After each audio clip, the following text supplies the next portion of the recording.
Hello, good evening, and welcome to your authoritative current affairs maritime program, Eye on Port. This program is proudly brought to you by Serene Insurance, Goil PLC, the Ghana Revenue Authority, Ghana Link, Meridian Port Services, and Phoenix Insurance. Our proud media partner is the Business and Financial Times. This program is powered by the Ghana Ports and Harbours Authority. Tonight, we are streaming live on Facebook at Ghana Ports and Harbours Authority. Still on Facebook, we are streaming live at Port of Tema. And on YouTube, we are streaming live at Eye on Port. We'll get interactive in the course of this program. And then the WhatsApp number that you could send your messages ahead is 058 0538 037 353. The numbers again, 053 803 7353. Also, when in the course of the program, we'll get interactive. We'll open the phone lines for you to call in and share your thoughts with us. In the meantime, we're going for some messages from our sponsors. We'll be right back.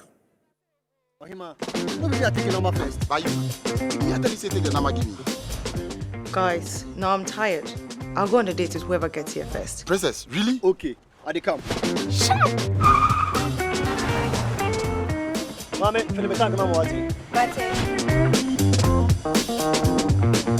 Boss, fill my tank with Super XP Ron 95. Fill up with Super XP Ron 95 and Diesel XP high performance products from Goil.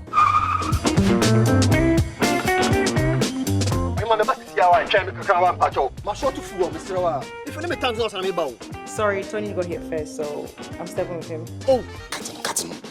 Hey, go for mommy. Choose Super XP Ron 95 and Diesel XP for an energizing driving experience. Always go for Goil Super XP Ron 95. Goil, good energy. Goil is good energy. Electricity. Then pay your taxes. Yeah. Our taxes, our future. Because you see, without our taxes, we wouldn't have good roads, good schools, better hospitals, street lights, and other very important social amenities. When we pay our taxes, we give our children free and quality education. Talga, my money too small. Why should I pay my tax? Look, small. Salifo, it doesn't matter how small or big your business or income is. You still have to pay your taxes. The little taxes from each and every one of us, when put together, could give your community clean water or that deprived school with tables and chairs. Please pay your taxes. It is your responsibility. It is your civic duty. It is the law. Impressive factory. If only I had listened to you, I wouldn't have been in this mess. That devastating fire virtually wiped out the whole factory and my warehouse. Remember my misfortunes last year? Serene Insurance Asset All Risk Fire policy that I took were there to pay for my damaged stocks in the warehouse, and my machines that were affected by the floods have been replaced. My accident vehicle is back on the road thanks to Serene Insurance motor policy. Currently, my goods are on the high seas covered with their marine cargo insurance policy. I was just telling Ajima about Serene Insurance. Oh, Ajima, tell him more. As a road contractor, I make sure I do my contractors all risk insurance for the projects and then workers' compensation for all the workers on site. With Serene Insurance, they will make sure they will cover your unknown tomorrow today. Serene Insurance, a new face of insurance. Call us now.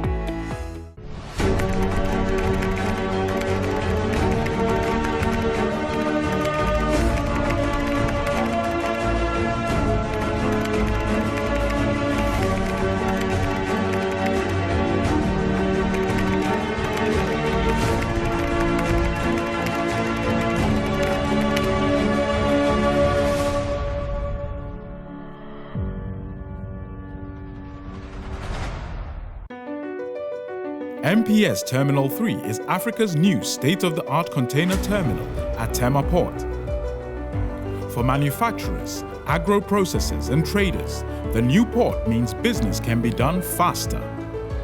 This infrastructure boost will improve Ghana's port handling capacity, connect more trading routes, and oil the engine of growth for the economy, creating greater opportunities across all sectors as Africa's markets merge and become the largest trading bloc globally. MPS, we connect, you thrive. Business and life can be like the sea sometimes. Sometimes serene, sometimes calm, sometimes turbulent, and at times it brings the unexpected.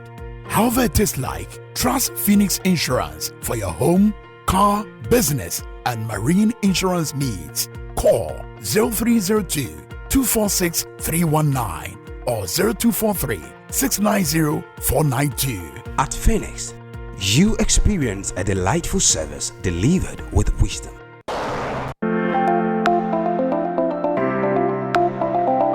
Are you experiencing heavy bleeding, prolonged menses, bleeding in between your menstrual cycle, or bleeding after sex? Have you been told that you have fibroid? Do you have painful menses or pain during sex? Worry no more. A keyhole surgery can help resolve these health problems. The International Maritime Hospital, in partnership with its highly skilled UK consultant, gynecologist and Ghanaian team, presents the 2024 annual edition of the Keyhole Gynecological Surgery Consortium or Program. The Keyhole Gynecological Surgery 2024 program is offering eligible clients discounted keyhole surgery to alleviate their symptoms, improve their gynecological outcomes. Keyhole surgery offers a lesser risk of infection, shorter stay in the hospital, and less carrying on the abdomen. There is less bleeding and less postoperative pain with keyhole surgery. This allows you to get back to your normal life and work more quickly. Book a discounted screening appointment today to determine your eligibility for keyhole surgery. Call 055 22-222-90 to book your screening appointment and enjoy a 40% discount on the consultation package. The International Maritime Hospital brings you only the best in healthcare. We are located in Tema, Committee 3, Site A, behind the GNPC flag. Trust me, don't let this opportunity pass you by. Call us now for your discounted screening appointment. This offer runs from now till the end of May 2024. International Maritime Hospital, we serve, we care.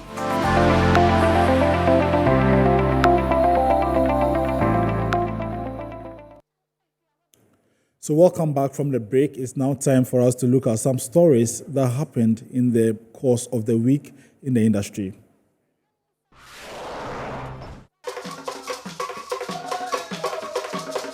AMSOL Group, a leading specialist marine solutions provider with a Ghanaian base, has christened a bunker tanker at the Tema port, Danso River. The christening of the vessel showcases AMSOL's commitment to supporting the growth and development of Ghana's maritime sector while paying homage to the country's rich heritage. AMSOL in Ghana plays a crucial role in the country's maritime activities, including delivering marine fuel to international oil companies and fishing industry clients of Tema on behalf of Goil PLC, which is the leading oil marketing company in Ghana. The naming ceremony, which took place in the port of Tema, was attended by key stakeholders including Honorable Kwame Osei-Prempeh, Group CEO of Goil PLC, Her Excellency Grace Jeanette Mason, South African High Commissioner to Ghana, Sandra Opoku, Director of Port of Tema, among many other dignitaries. This event marked not only the change in the tanker's name, but also celebrated a partnership between AMSOL and Goil. After 3 years of dedicated service to clients, this ceremony reflects AMSOL's commitment and roots in Ghana's maritime industry. Addressing the gathering, Her Excellency Grace Jeanette Mason stated that she was excited for this step by AMSOL Ghana, as it represented a very significant milestone in the maritime industry, not just for Ghana, but for Africa as a whole. AMSOL Ghana's participation in the LNG Fleet Management Program is one of this exceptional, given the fact that the LNG receiving terminal in Ghana is the first in sub-Saharan Africa. In Ghana, we say, Aiko to you. Congratulations, well done. May we continue strengthening, creating African solutions, and creating this Africa, begin to trade amongst each other on the African continental free trade area, but also use the opportunities of the blue economy and what it can provide for our respective economies. Speaking at the event, the chairman of Goil, Kwame Osei-Prempeh, stated that the naming of the vessel further solidified relations between AMSOL Ghana and Goil, as the bunker tanker will improve Goil's operations. And the assurance of AMSOL we went into Ocean Ball Crane, and let me say that relationship has been a very fruitful one. We call it South-South collaboration. The South African partners, AMSOL, South Africa, and their Ghanaian partner, AMSOL Ghana, have been very, very supportive of Goil. The vessel coming back, and it has not come back as MV Christens, it's come back as MV Danso, which means it's our own. The CEO of AMSOL Ghana, Kojo Kwenu, appealed to government to reduce taxes on bunkering to boost the industry. Majority of the vessel's crew members are Ghanaians. We have a shipyard which is one of the largest on the continent. Most people do not know, but it is underutilized because of tariffs. And I wouldn't want to appeal to Mrs. Sandra Opoku, but GRA, though Mrs. Opoku could also help with certain port charges. So I wouldn't take her out completely, but in the scheme of what we need, she can contribute about 20% of the appeal that we are making to government.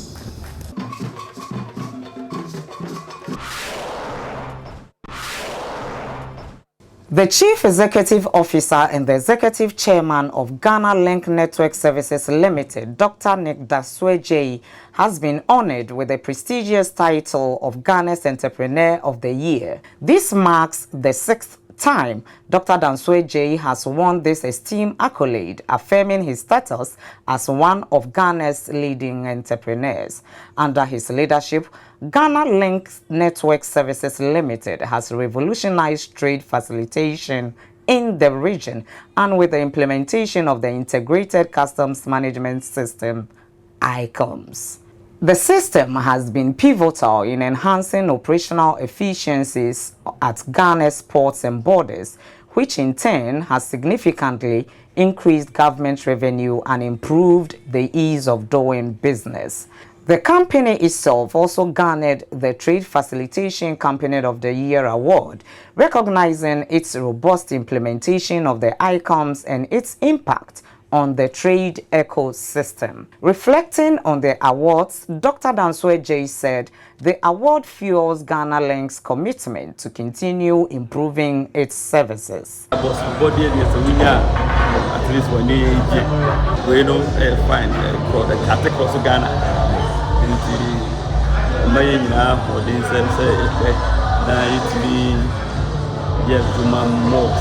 next time, Dr. Dasweje, addressing young entrepreneurs and the youth of Ghana, emphasized the importance of focus and diligence in achieving one's goals.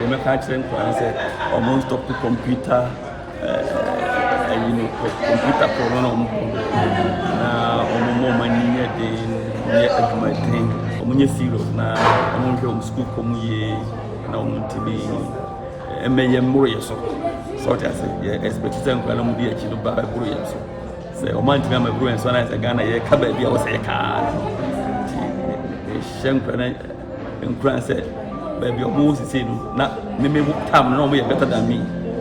So we are careful they can become bigger than His repeated recognition as Entrepreneur of the Year is a compelling reminder of the impact steadfast leadership and innovation can have on a business and community.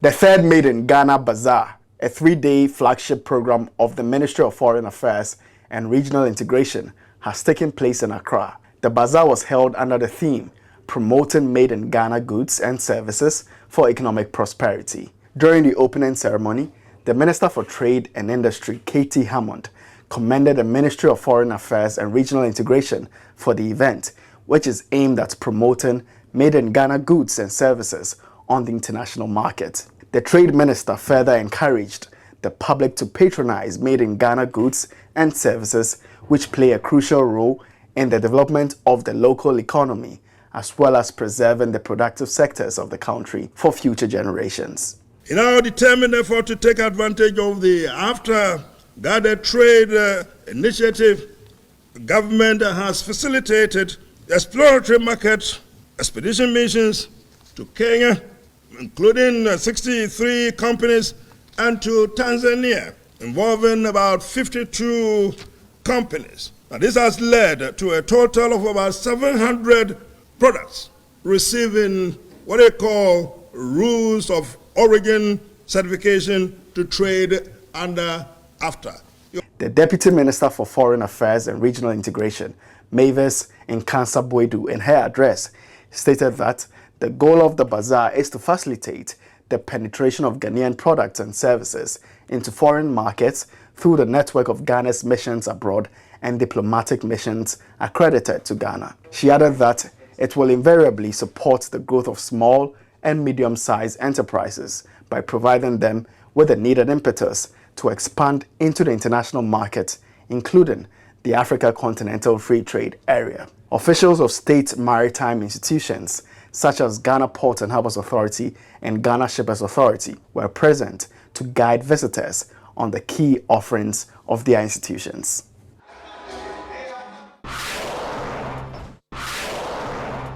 The Ghana chapter of Professional Women in Maritime and Port Sectors for West and Central Africa, ahead of the International Day for Women in Maritime, met with aspiring female professionals to encourage them to follow their dreams. The Professional Association last Friday organized a mentorship session with senior high students from the Tema Senior High and Technical School to guide them towards their career goals and ambitions. The program was also an opportunity to demystify the maritime industry to students, where selected professionals in the technical fields of the industry spoke extensively about their jobs. According to the president of the network, Abnasewa Opoku-Fosu, the objectives of Network of Professional Women in Maritime and Port Sectors of West and Central Africa is to establish resource groups for friendship, cooperation, knowledge sharing and mentoring, as well as personal development. The International Maritime Organization champions gender equality. The Women in Maritime program focuses on 3 pillars: training, visibility, and recognition. One of the core objectives of the Network of Professional Women in Maritime and Port Sectors of West Africa is to create resource groups for mentorship and personal growth through cooperation, friendship, exchange of knowledge, and the dissemination of information. And we encourage girls to pursue their passion, break stereotypes, and explore maritime careers. The Director of Education for the Tema Metropolis, Bernice Ofori, in her remarks, urged females to honor the progress made in advancing gender equality in maritime vocations by reaffirming their commitment to supporting women in the maritime industry and advocating for policies and procedures that advance gender equality. Today we celebrate the progress that has been made in advancing gender equality in maritime careers. More women than ever are pursuing education and training in maritime fields. On this day, let's all renew our commitment to empowering women in maritime industry. As part of the intended impact of the program, 10 female students have been selected to undergo tailored mentorship with selected professionals ahead of their tertiary education.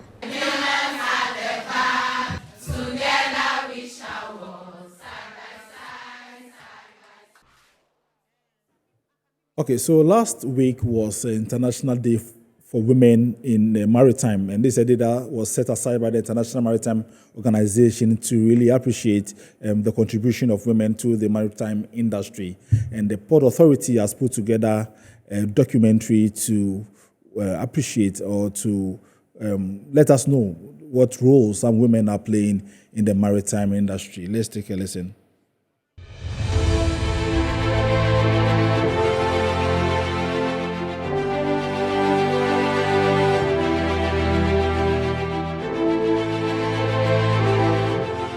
The world's oceans, vast and majestic, have long been the lifeblood of global trade and transportation. But behind this expanse lies a critical need for safety and security, particularly for women who play pivotal roles in maritime operations. For centuries, women have been making significant contributions to the maritime industry, even though it continues to be a male-dominated profession. According to the latest International Maritime Organization statistics, women represent only about 2% of the world's 1.2 million seafarers, a figure that highlights the need for continued efforts to encourage female participation. The International Maritime Organization Assembly in 2021 adopted a resolution proclaiming the 18th of May each year as International Day for Women in Maritime. This year's celebration focuses on the theme, Safe Horizons, Women Shaping the Future of Maritime Safety. The Ghana chapter of the Network of Professional Women in Maritime and Ports for West and Central Africa, in celebrating the theme, Safe Horizons, Women Shaping the Future of Maritime Safety, have decided to throw the light on 5 different women whose varying roles are ensuring that we are enhancing further the safety measures that have been implemented to run our ports. While their roles may vary, their impact on maritime safety is felt far and wide. Perpetual Osei-Bonso is the Executive Secretary of the Ship Owners and Agents Association of Ghana, SWAG, since 2002. As part of her roles at SWAG, Perpetual has participated in several stakeholder consultations, demonstrating a passion for maritime safety and container shipping operations in Ghana. Under IMO, there are international organizations that are, championing safety of the seas and that kind of, environment. Both the environment, making sure that we have what we call the MAPO rules, and Ghana Maritime Authority, more or less, is the safeguard. Every country has its maritime authority that ensures that these laws are being complied to. It's even in the interest of the line, because you have cargo on it, you have human beings, your crew must also be safe. So it's a concerted effort. Priscilla Adonyo is a reliable port control officer.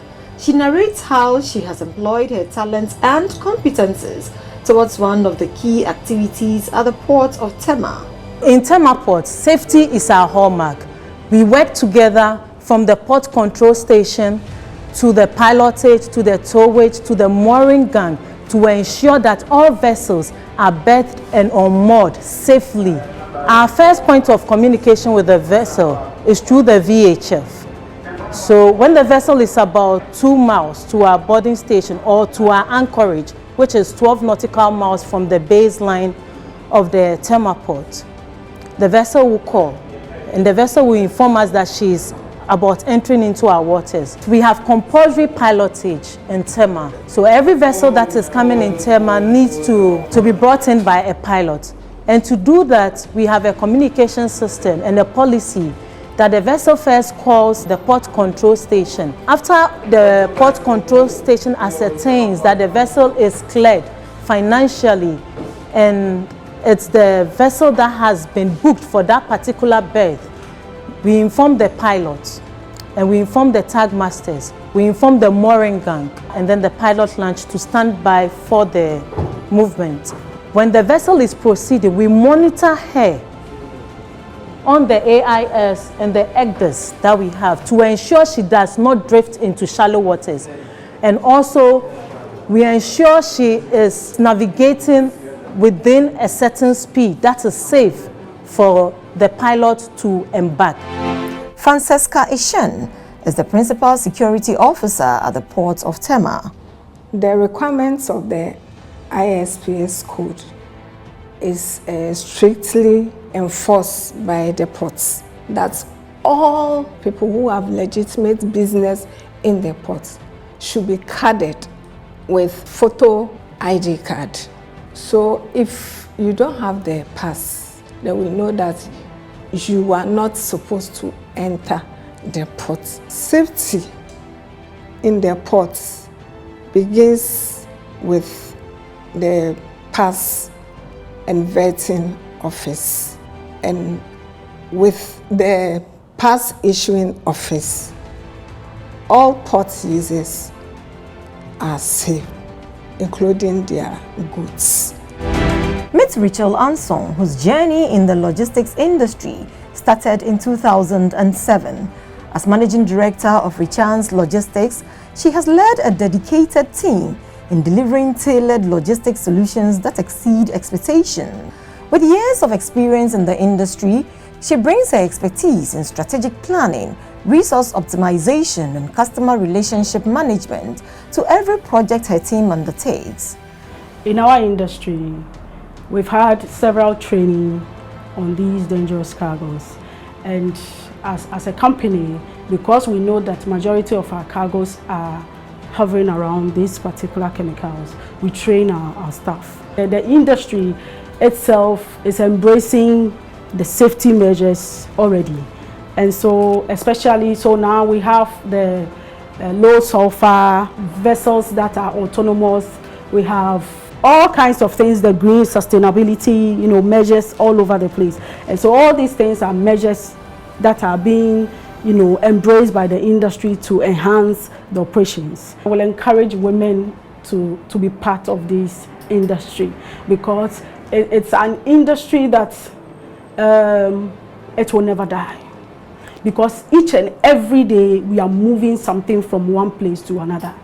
Okay, and once you are able to deliver well as promised, it's quite rewarding here, especially when you see it as a passion. Meet Bernice Feidu, who has been a key actor in her organization's fire prevention and safety processes at the port. Her dedication to work has earned her the admiration of her peers and superiors. The port is assigned onto ISO standard, and the fire and safety department, ours has to do with the ISO 45001. That's the occupational health and safety. Since the organization is ISO certified, we don't do anything our own. Steps that we go through is governed by ISO standard and IMDG's regulation in handling of dangerous cargo. We have types of dangerous goods from class 1 to 9. And they have risk level. So when they submit this information advanced to us, it makes us to make ready for them. In case of any spillage, any emergency, we know what we are responding to. We know the type of cargo we are going to handle. Apart from the dangerous goods and the conventional goods that we handle, some of the vessels when they come also, some request for bunkering, meaning they are taking fuel. Yes. Some also take fresh water to balance the vessel, and some also do hot works in the port. So we have firemen that will go on board to do this inspection. Maritime safety may begin at sea, but the integrity of maritime safety is anchored ashore. On this International Day for Women in Maritime, let us celebrate the invaluable contributions of all the women who are making waves in the maritime industry, one administrative decision at a time. Through their hard work and determination, these women are shaping the future of the maritime industry and paving the way for generations to come.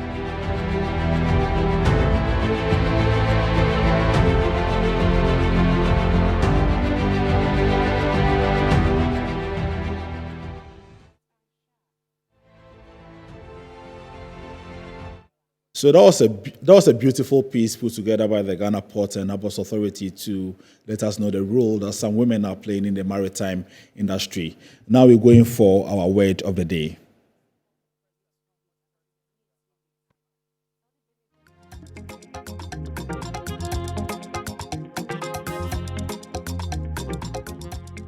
Acquiescence refers to when a bill of lading is accepted or signed by a shipper or shipper's agent without protest. The shipper is said to acquiesce to the terms, given a silent form of consent.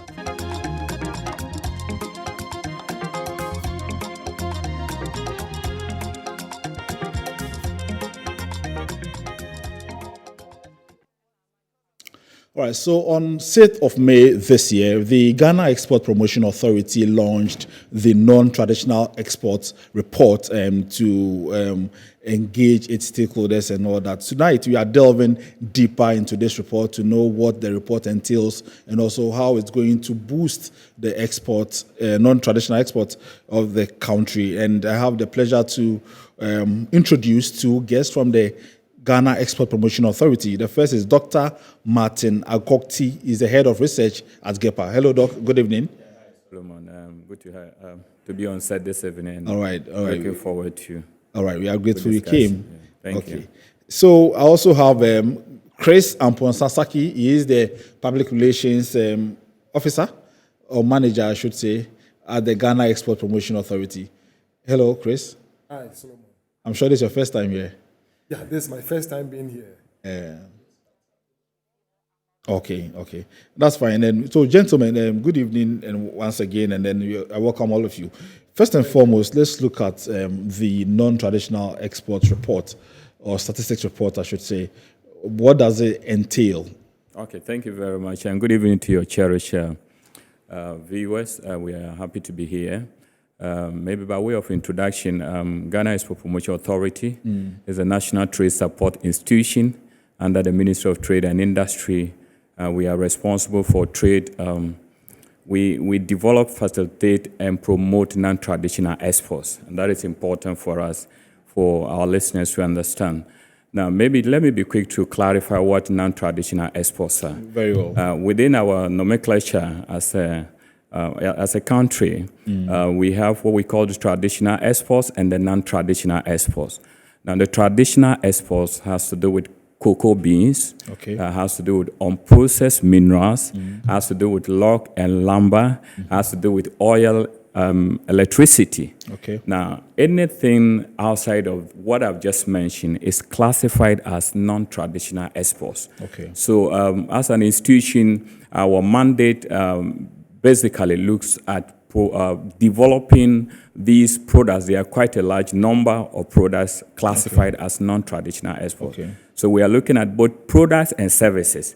Now, sometimes we even go to the extent of saying that anytime there's value addition or value added, then it's easy for you to classify it as a non-traditional export. This is not to say that all non-traditional exports are value added. So basically, as an institution, that is our mandate. We're established by an Act of Parliament, Act 396. And we are about 50 years. We established 1969, so that's a long time ago. So basically, this is what we do at GPHA, and that is what non-traditional exports is all about. Yeah. So as an institution, what are some of your strategic or functional, operational areas? Very well, that's a very good question.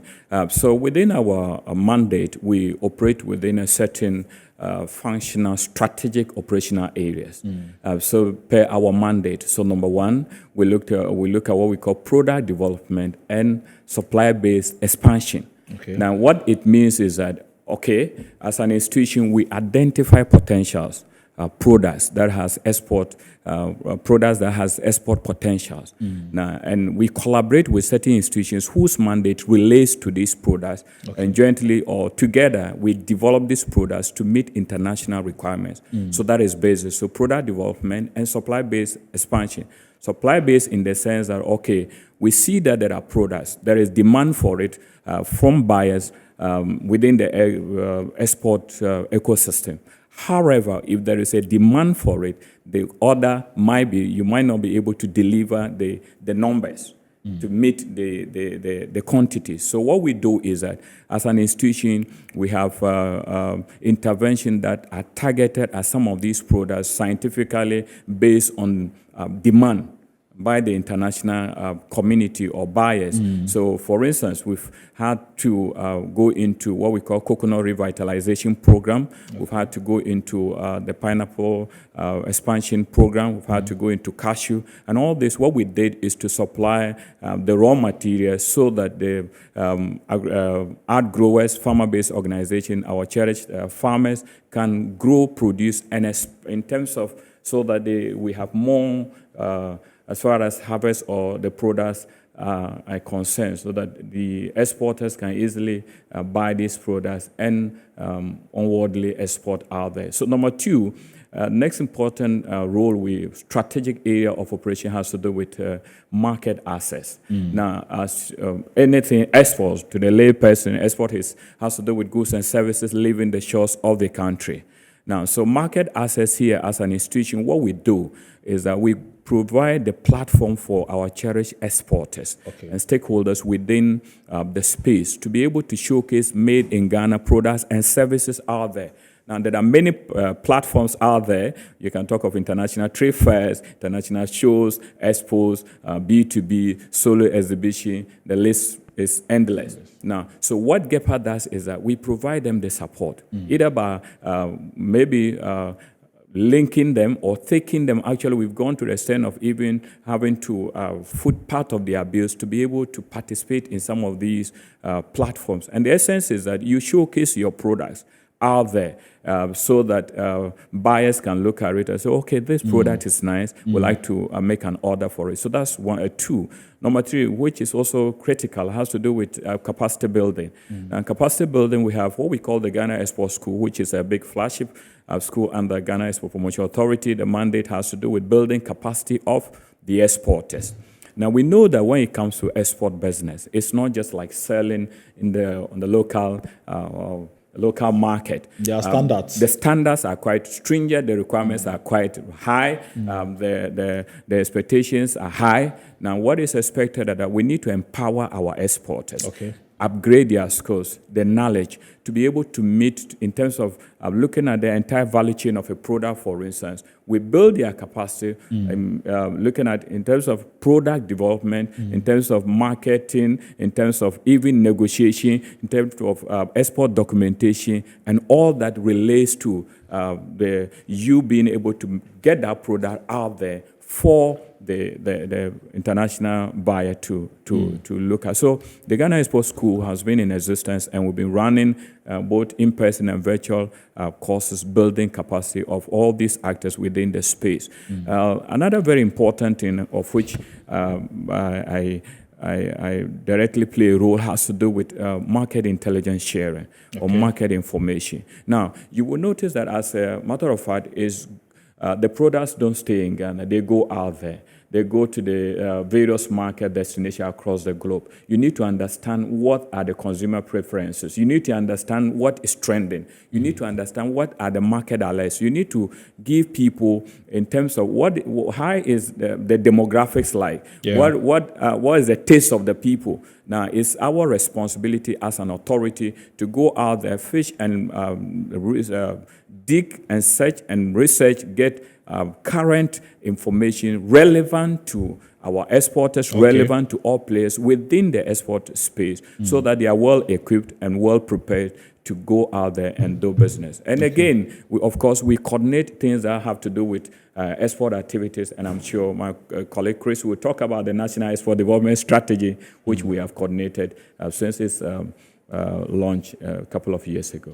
Okay, so I'll be coming back to you, but let me move to Sir Chris and find out from you. I mean, Doc has given us, what you do broadly, GPHA. Do you have presence across the country to be able to effectively, undertake this mandate? Yes, we do, Solomon. We have presence in most parts of the country. I'm in the Volta region, and the Volta region office takes care of the Uti region as well. So we call it a zonal office. We also have an office in the Ashanti region. Can you come closer to your microphone? We also have an office in Ashanti region that takes care of the Bono and then the Ahafo regions as well. And then we have an office in Tamale that takes care of Savannah region as well. And we also have an office in Boga that takes care of Wa as well. We have an office in Takoradi that takes care of the Western North as well.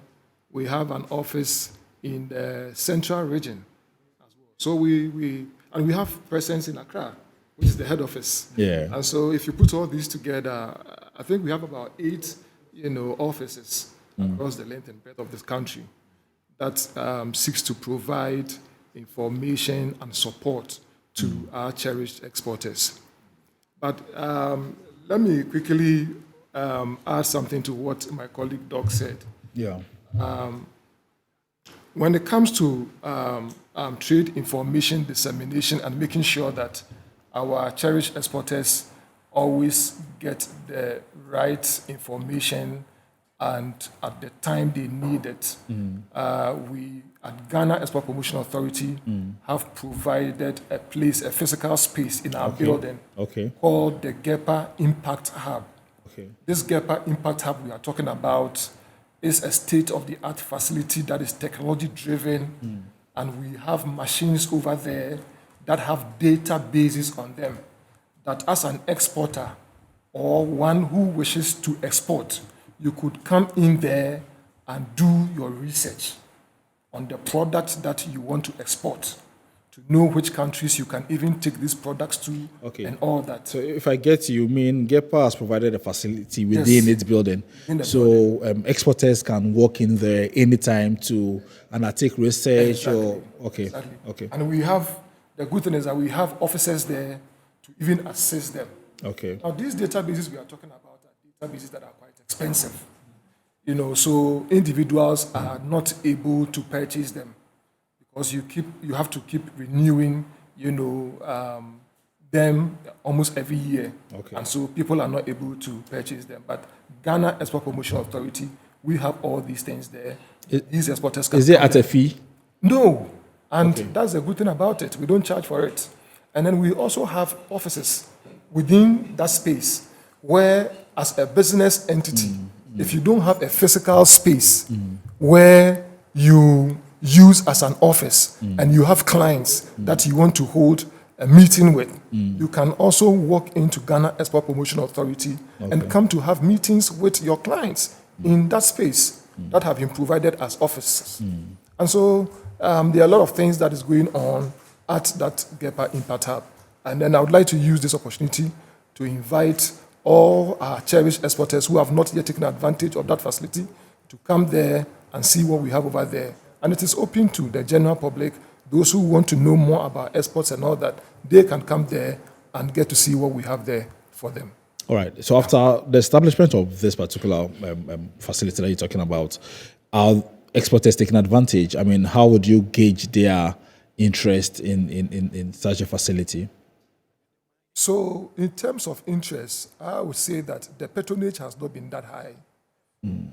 We expected that we would always have a lot of people passing through and all that. And I believe that the reason for the low patronage is probably because we have not advertised it well enough.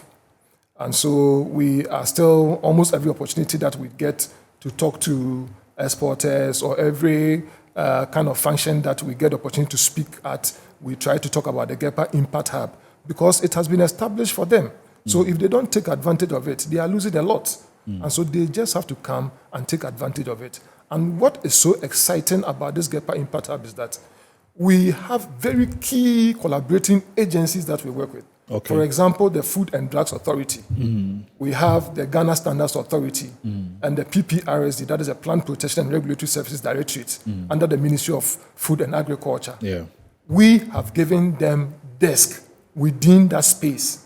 And so when you come there to the GEPA Impact Hub and you want to speak to somebody from the Ghana Standards Authority, the Food and Drugs Authority, the PPRSD regarding your product, you don't have to leave the GEPA building and move all the way to the office of Ghana Standards Authority or FDA.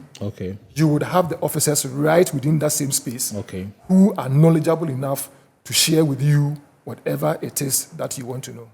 All right. So I'll be coming back to you as well. Doc, so let me also find out from you. I mean, let's now delve into the non-traditional export statistics report. And what are some of the highlights in this particular report? Thank you very much, Solomon. And again, just two things to add to what Chris said. One has to do with the fact that we have presence across the country. Nonetheless, we run zonal offices. However, we collaborate effectively with other trade facilitating institutions. So the Ghana Enterprises Agency, the Ghana Shippers Authority, so all, especially Ghana Enterprises Agency virtually is across the entire country. They have the business resource centers, which we collaborate effectively. So yes, and again, on the Impact Hub, I can tell on Authority that at the research department, we did an evaluation of the Impact Hub for about 3 years. So what has happened is that for the initial 1, 2, 3 years, the interest has been very high. It's just human nature that normally with time you will see it dip a bit, but there are efforts, and I'm sure she mentioned, to get more people utilize the Impact Hub. Now back to the substantive question. That has to do with the 2023 Annual Non-Traditional Statistics Report. Solomon, if I may just lay a preamble, we need to understand how the report is generated. So our source of data has to do with GRA Customs Division, what we call the ICOMS, the Integrated Customs Management System, which is a single window. I saw some of it, so I was just smiling, and it's managed by the Ghana Link. Now, KTC GRA Customs Division, we have access to this data. So what we do is that at the authority, first, that data is accessed. Now, when that data is accessed, what we do is that the data, there are many, there's a lot of information there, but it's not everything we will need. So what we do is that we filter the information, we clean the data, we sort out the data, we look at for omissions, we look at for wrong placement of products under various harmonized codes, we look out for inconsistency, stage 1. Now, when that is done, the next stage is to go to the field. Now, we have what we call the GRA Customs Designated Exit Points or borders, who currently are not on the ICON platform. However, export goes through these places. So, for instance, you go to the northern region, you have Tatali. There is an exit point there. You go to Western North, you have Ose, Kojokrom. You go to the Volta region, you have Akano and others. Now, are these exit points? There is still exports going. The understanding is that anything that leaves your country is regarded as export. Now, we have what we call the export return forms. These forms are filled, completed at the point of exit.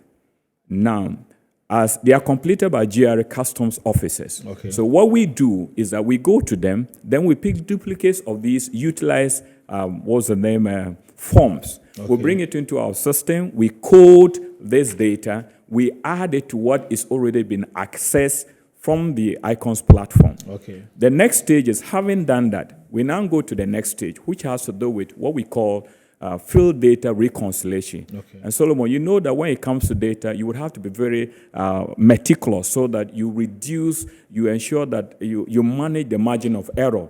So with the field data reconciliation, what we do is that, so we do targeted companies. So we pick the data, what we have in our database. That is, we've merged what we picked from the exit points and that of the icons. We go to the companies, especially a certain category of companies whose values are very high, and we think that if we miss it, their values will have significance as far as the total output or figure is concerned. And what we do is that, so our team of staff go to these companies. We actually write letters to them. We visit them. So I go to company A. Company A, in our database, based on what we have, we want to analyze the statistics for the year under review. Against a particular product, we had $1 million.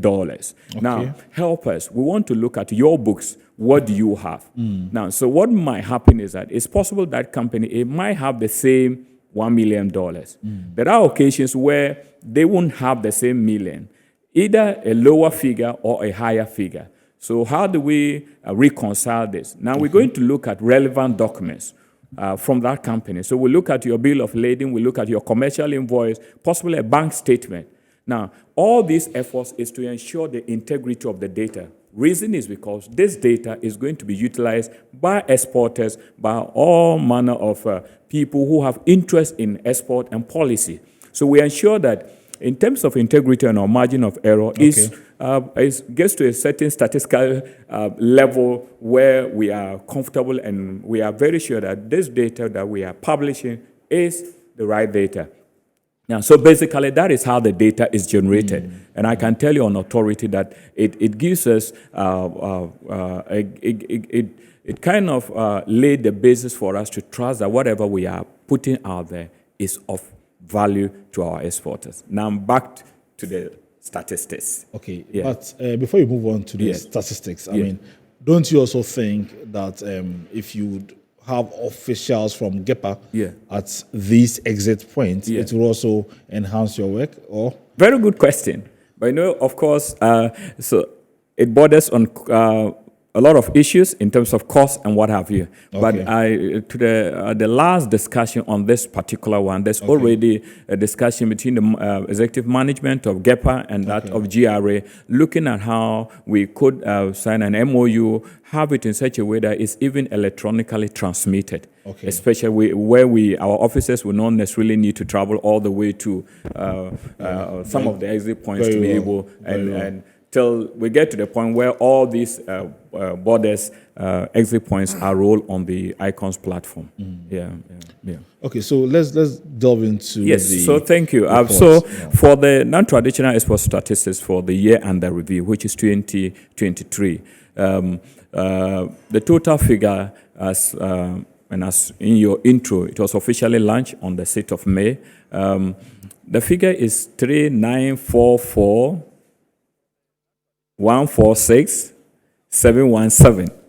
Now, so that is 3,944,146,717. Yeah. Okay. All right. Now, that is against a figure of about 3.53 billion 2022. So you will notice that there's a growth. A growth, yes. Now, the growth there is about 11.75%.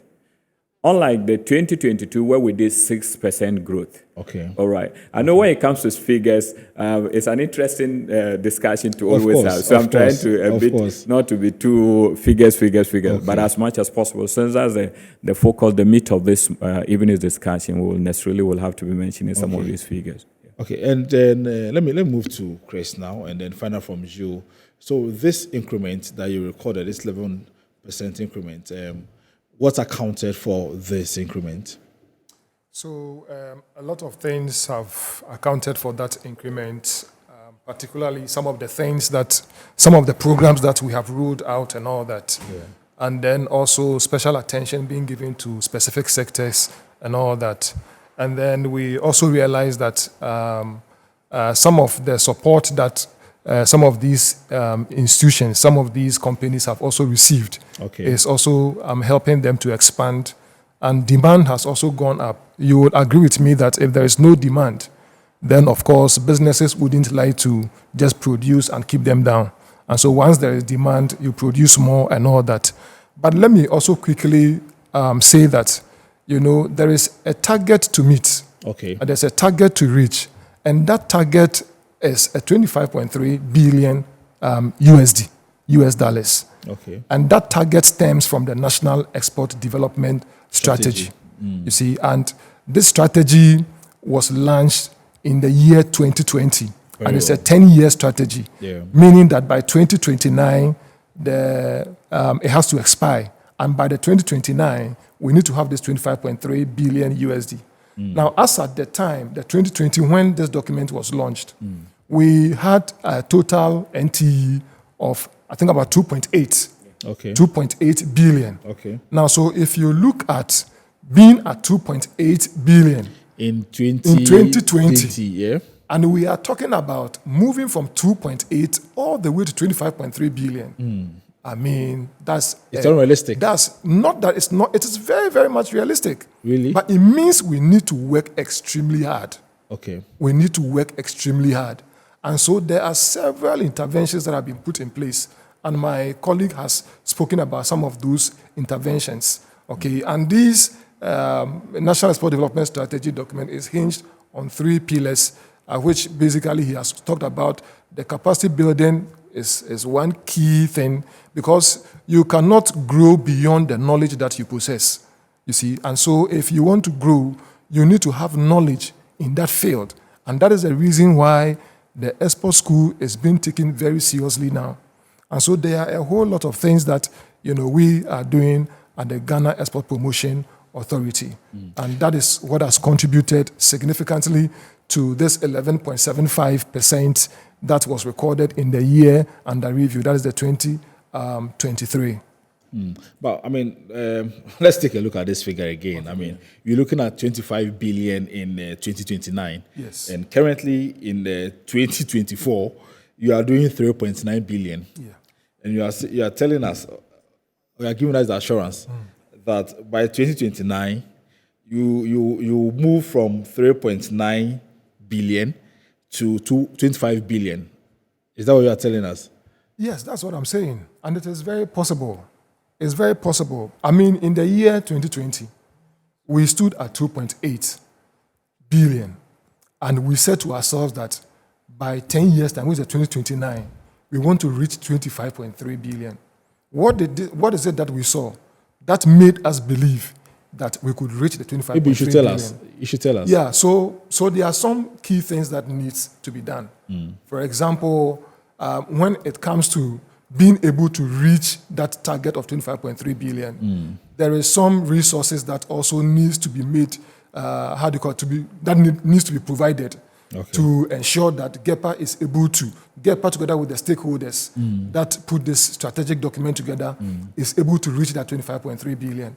So all things being equal, if all the things that we need are provided us, then we should be able to get to that 25.3 billion.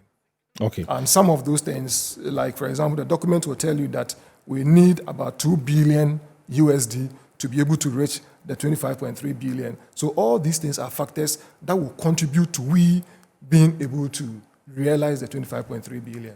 And then we are working closely with the stakeholders. And there are a lot of things that are coming up. Some of these interventions we are talking about, when you start them first year, second year, some of them you may not see anything. Even when it comes to this industrialization agenda we are talking about, sometimes first year, second year, you are now putting documents together, you are setting up factory and all that. So you really get to see the effect of all these things. Maybe after the third year, the fourth year, the fifth year, that is when you begin to see key results. And so, like I told them during the lunch, I said, look, next year, my expectation is that we should be able to hit about 8 billion. And then subsequently, we move at that rate, and we should be able to hit the 24. I'm very much optimistic about it, that we will realize it by the grace of God. All right. Doc, yeah. Do you also express that optimism? Yes. However, because from where I sit, I mean, they should be doing every year should be doing 150% of the 3.9 billion. Sure. So there are a number of variables that you will need to take into consideration looking at this target. But what I know is that there will be a review of the document.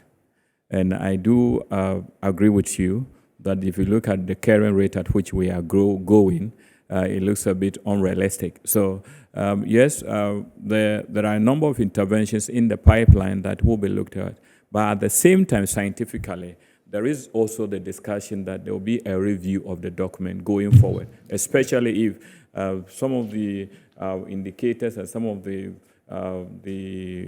variables you looked at before coming out haven't really changed.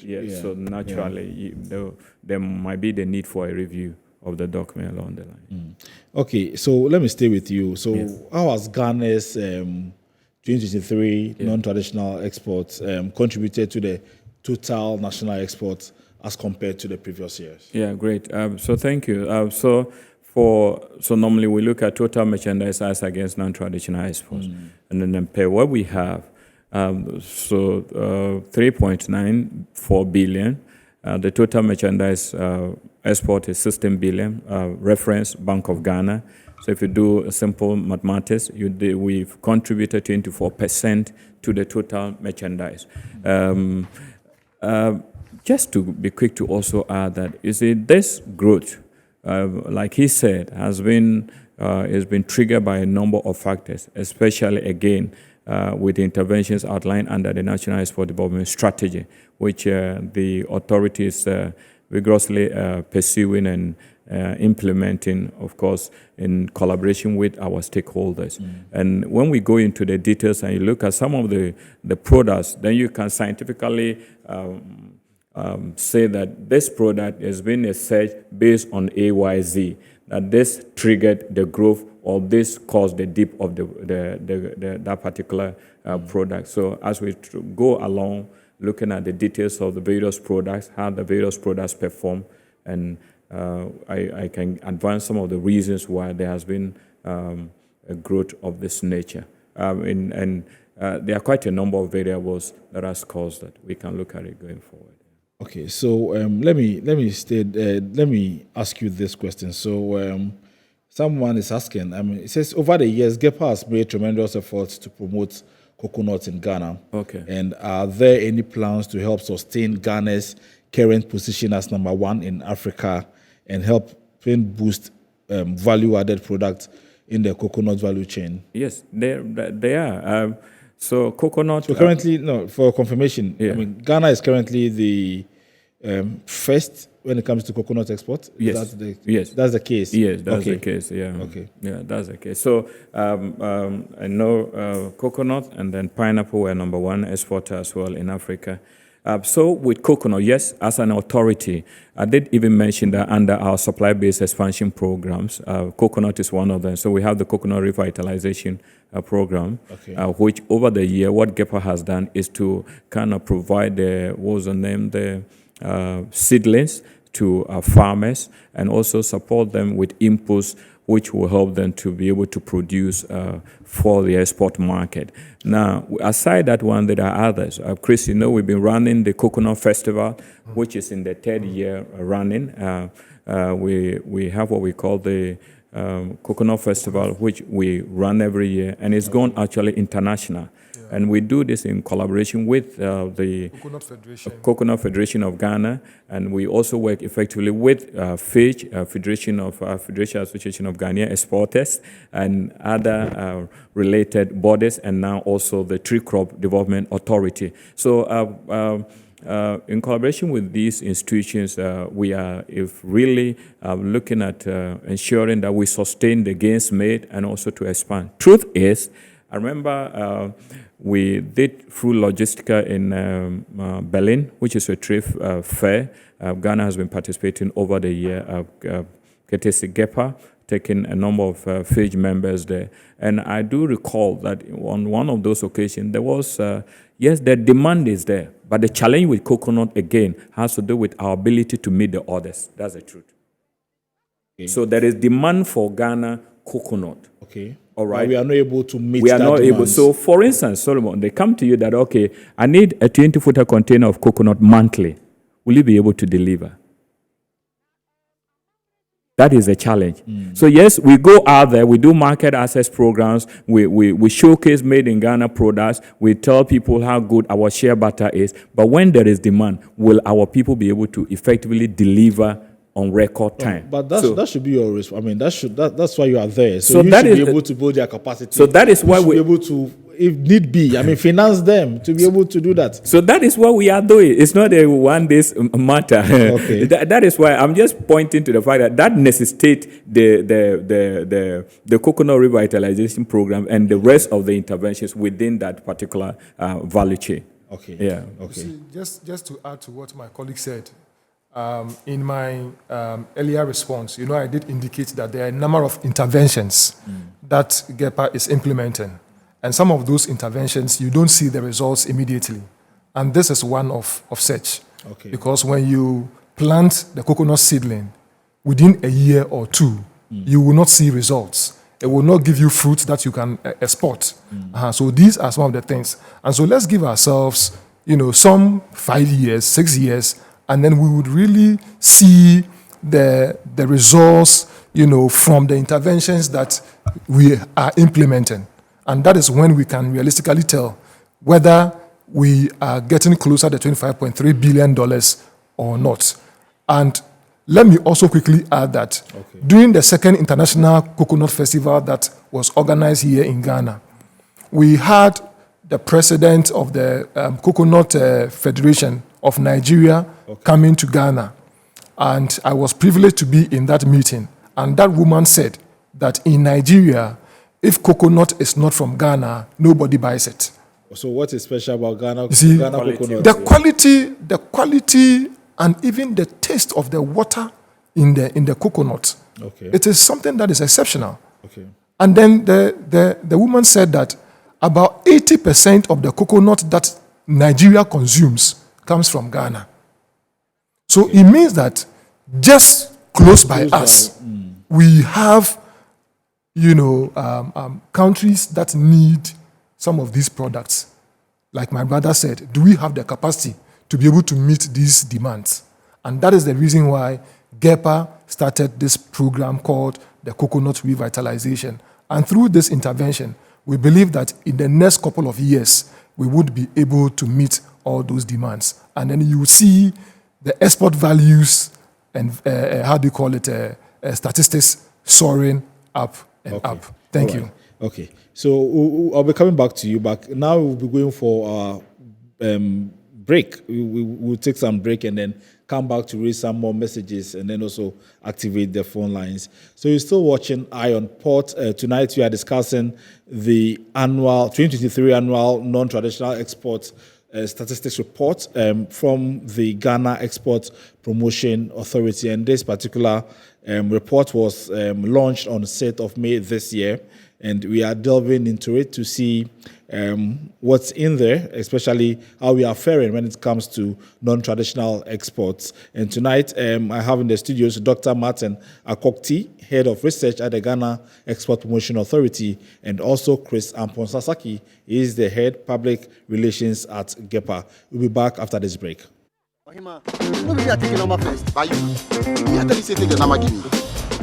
Guys, now I'm tired.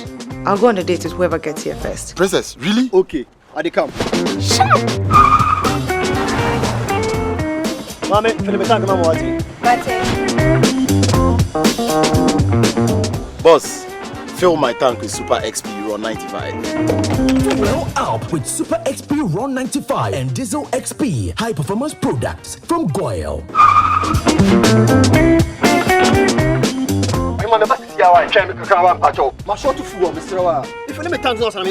Sorry, Tony got here first, so I'm stepping with him. Oh, cut him.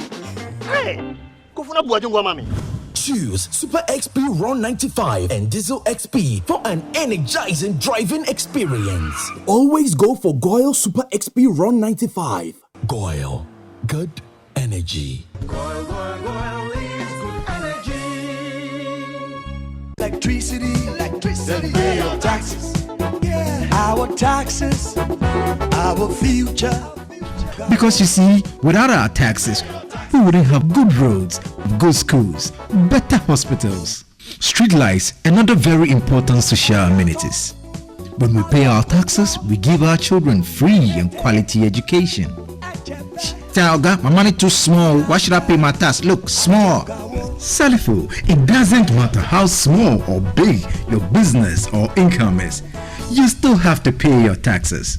The little taxes from each and every one of us, when put together, could give your community clean water or that deprived school with tables and chairs. Please pay your taxes. It is your responsibility. It is your civic duty. It is the law. Impressive factory. If only I had listened to you, I wouldn't have been in this mess. That devastating fire virtually wiped out the whole factory and my warehouse. Remember my misfortunes last year? Serene Insurance Asset All Risk Fire policy that I took were there to pay for my damaged stocks in the warehouse, and my machines that were affected by the floods have been replaced. My accident vehicle is back on the road thanks to Serene Insurance motor policy. Currently, my goods are on the high seas covered with their marine cargo insurance policy. I was just telling Ajima about Serene Insurance. Oh, Ajima, tell him more. As a road contractor, I make sure I do my contractors all risk insurance for the projects and then workers' compensation for all the workers on site. With Serene Insurance, they will make sure they will cover your unknown tomorrow today. Serene Insurance, a new face of insurance. Call us now.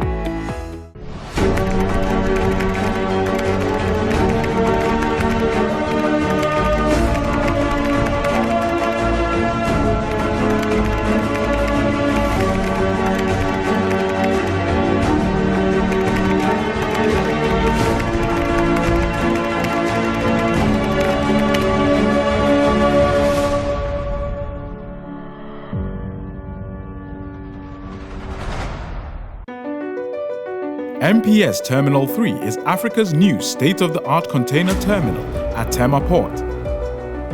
For manufacturers, agro-processors and traders, the new port means business can be done faster.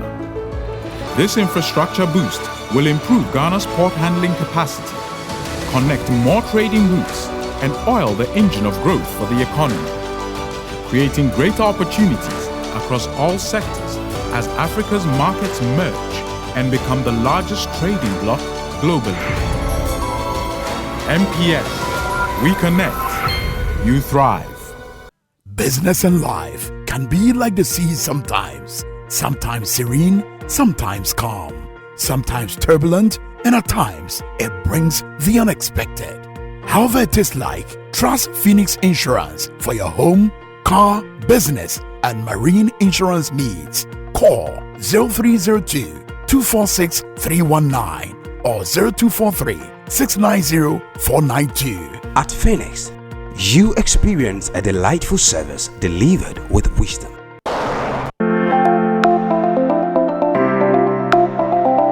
Are you experiencing heavy bleeding, prolonged menses, bleeding in between your menstrual cycle, or bleeding after sex? Have you been told that you have fibroid? Do you have painful menses or pain during sex? Worry no more. A keyhole surgery can help resolve these health problems. The International Maritime Hospital, in partnership with its highly skilled UK consultant, gynecologist and Ghanaian team, presents the 2024 annual edition of the Keyhole Gynecological Surgery Consortium or Program. The Keyhole Gynecological Surgery 2024 program is offering eligible clients discounted keyhole surgery to alleviate their symptoms, improve their gynecological outcomes. Keyhole surgery offers a lesser risk of infection, shorter stay in the hospital, and less carrying on the abdomen. There is less bleeding and less postoperative pain with keyhole surgery. This allows you to get back to your normal life and work more quickly. Book a discounted screening appointment today to determine your eligibility for keyhole surgery. Call 055-22-222-90 to book your screening appointment and enjoy a 40% discount on the consultation package. The International Maritime Hospital brings you only the best in healthcare. We are located in Tema, Committee 3, Site A, behind the GNPC flag. Trust me, don't let this opportunity pass you by. Call us now for your discounted screening appointment. This offer runs from now till the end of May 2024. International Maritime Hospital, we serve, we care.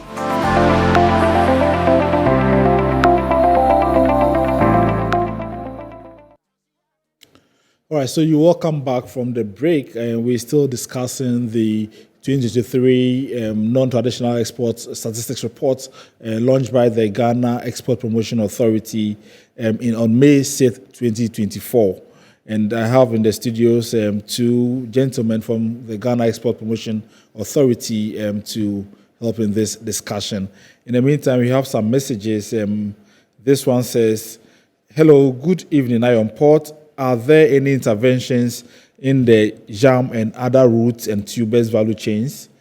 Maybe, Doc, you can take that for us.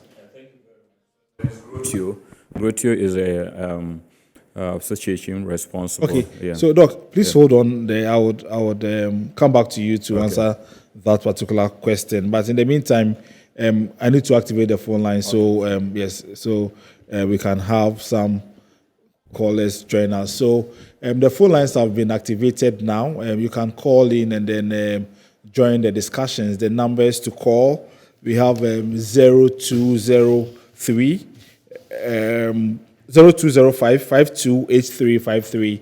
The numbers again 0205 528353. You can call and then join the discussion. Already, I understand we have Kwabena on the line. Hello, Kwabena. Good evening, and thank you for calling. Yeah, good evening. I want to congratulate the Ghana Export Promotion Authority for a good job done. Okay. I'm excited that we are growing, although we still have some challenges. I'm thinking that if we can develop the Tamale International Airport into then create something like an export. This processing, this is something like these platforms so that all the exports coming from up north, they will rather use the Tamale International Airport instead of cutting them, driving them for this number of hours before they bring it to Accra, Alliance, before it gets to wherever it's going. So I think if we want to expand the space and they want to increase this production, then I think that if we can fast track the Tamale International Airport to create the export processing these platforms, then I think that it will go a long way. We can even attract people also from the neighboring countries, and all of them will add up to our this non-traditional business export. I think government also will have to put in more.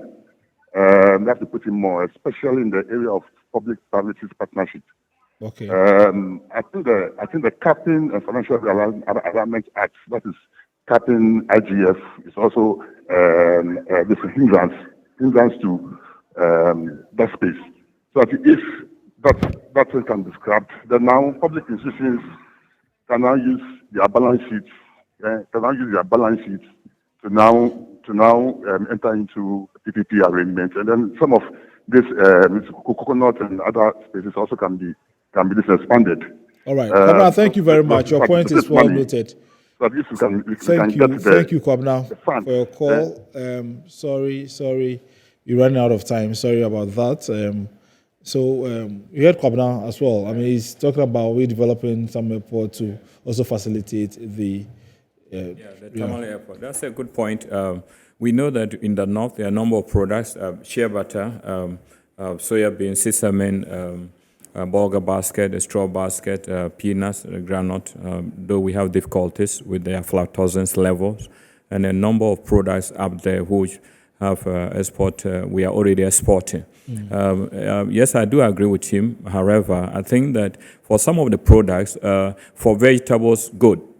Vegetables in that in terms of weight, and you need to keep the freshness level to be able to have the buyers really go for it.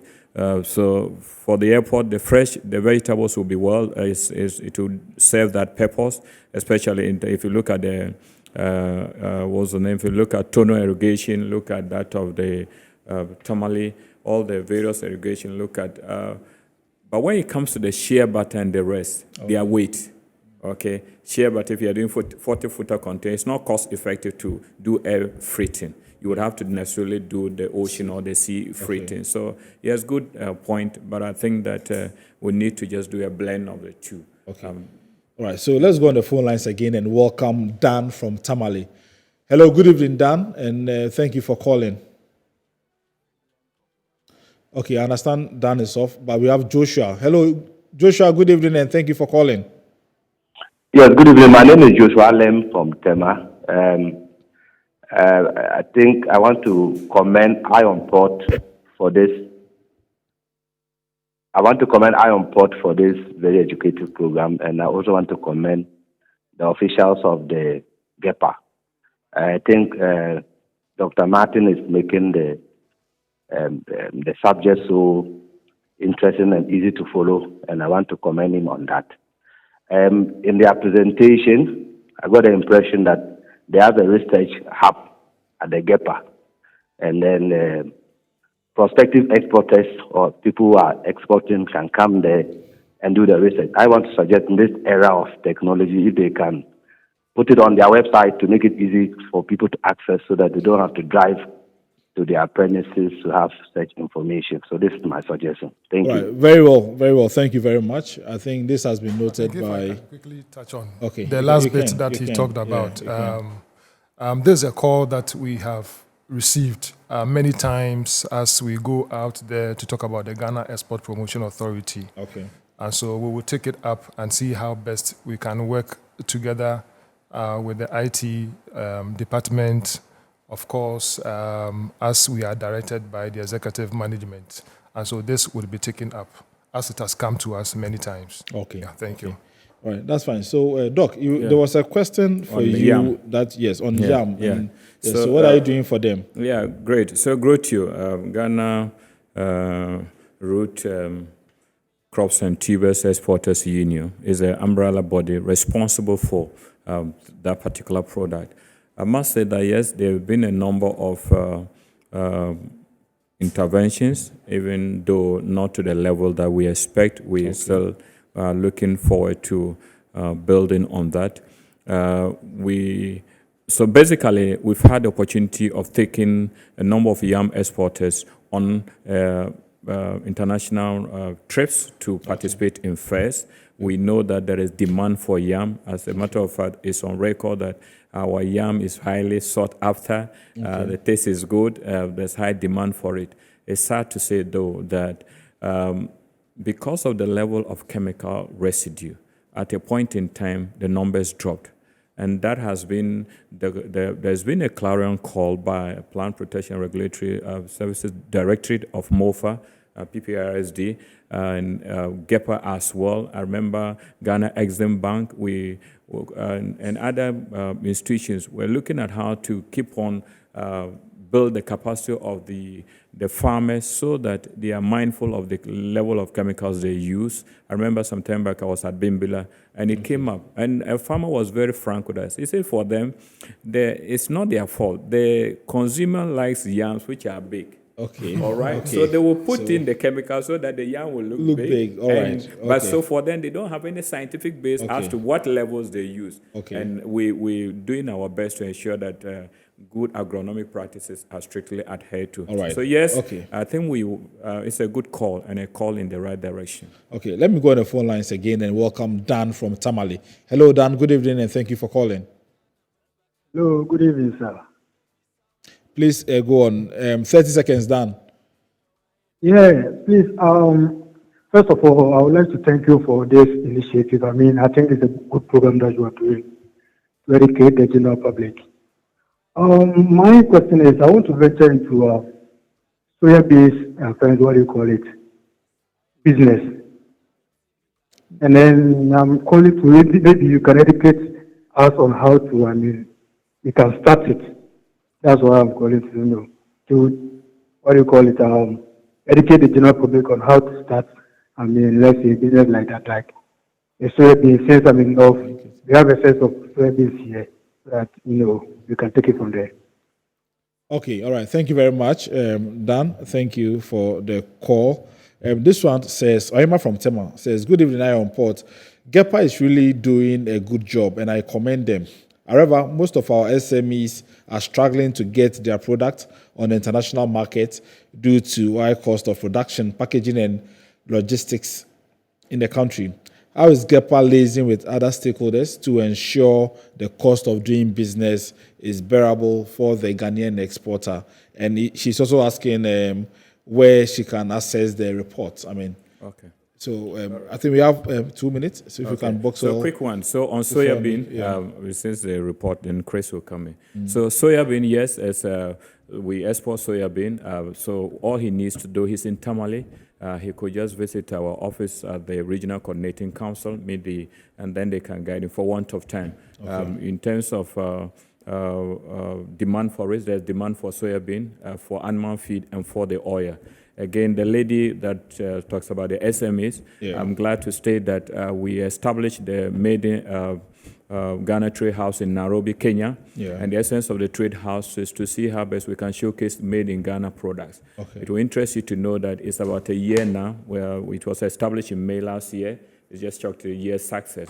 And the good news is that SMEs whose capacity will not necessarily be able to do a 20-footer container, we're able to consolidate their products together, and we ship them to Kenya, put them inside that trade house, and they buy. The trade house concept is just like a China mall. It's a place where you find only made in Ghana products. And Solomon, I'll tell you what, there's high demand for gari in Kenya. Right. There's high demand for shea butter and the rest of it. So our friend who asked the question should just visit us. And also for the report, just visit our website. It's online. You can access that.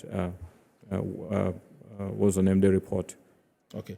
So 30 seconds, Chris. Yeah, so your final words. Let me quickly touch on the 10 products that did so well in the 2023 statistics that we are looking at now. Okay. And the very first one has to do with the iron and the steel, and then the billets as well, which came number one with about 447 million, 447,801,102 dollars. Okay. And so that is just almost about 450 million USD.